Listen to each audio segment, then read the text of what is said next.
I never really used Twitter, but I was on Facebook almost every day.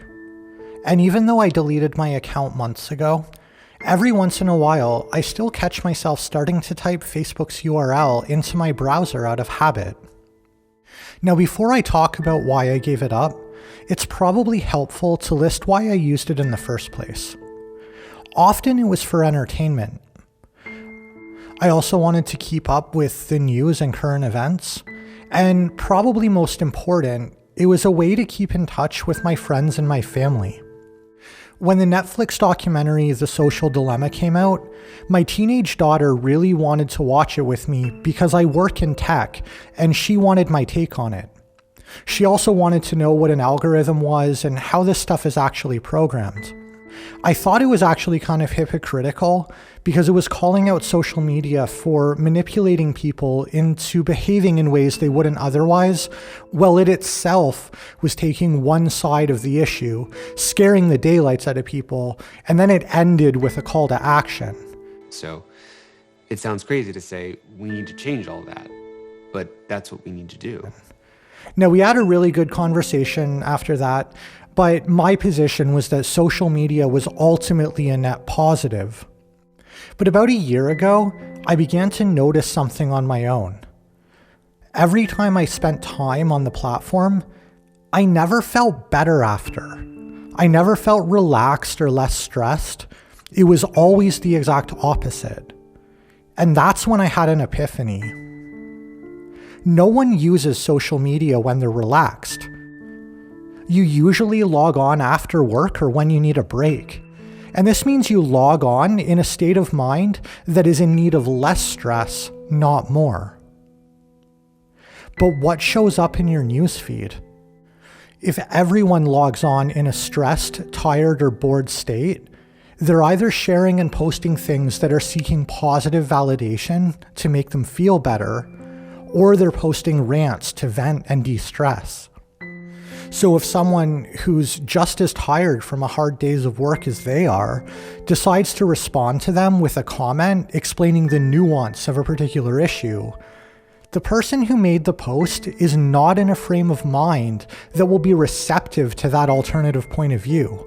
Whether or not the comment intended to pick a fight, that's exactly what ends up happening. And it's equally true if you're the one reading a comment on one of your attention-whoring posts that's anything less than ego-stroking. You just wanted a thumbs up, a heart, a share, but instead someone decided to play devil's advocate and told you that everything you believe in is wrong and stupid. Now, don't get me wrong. It is absolutely healthy to expose yourself to alternative points of view and open yourself to being challenged. My point is that's not what you went on social media to do. At least it's not what most people turn to social media for. Most people are there to look at cat memes. And of course, the media makes this so much worse. Not through malice, but I think it's by necessity. News articles make money through ad impressions, and so every article that gets shared has a clickbait headline. And what makes good clickbait? In my opinion, good clickbait has to be something that induces an emotional reaction.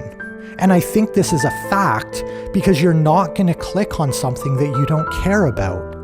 So almost every single link that someone shares is designed to get a reaction out of you, to make you emotional. And this is being shoved down your throat precisely at that time of day when you're likely already tired and emotional to begin with. So it's an assault on your mental health and well-being. And that wasn't necessarily the intent of the system, but it's the effect. The newsfeed shoves the most engaged with content to the top, and what people engage with the most are things that make them emotional, things they care about passionately. And so I came to realize that social media should be called anti-social media. I realized that I would scroll through the newsfeed looking to unwind, but only get more stressed out by clickbait, by arguments, or by people's attention-seeking vain behavior. I came to realize that I have other ways of keeping in touch with my friends and family. I came to realize that I don't need social media in my life. Let me know what you think.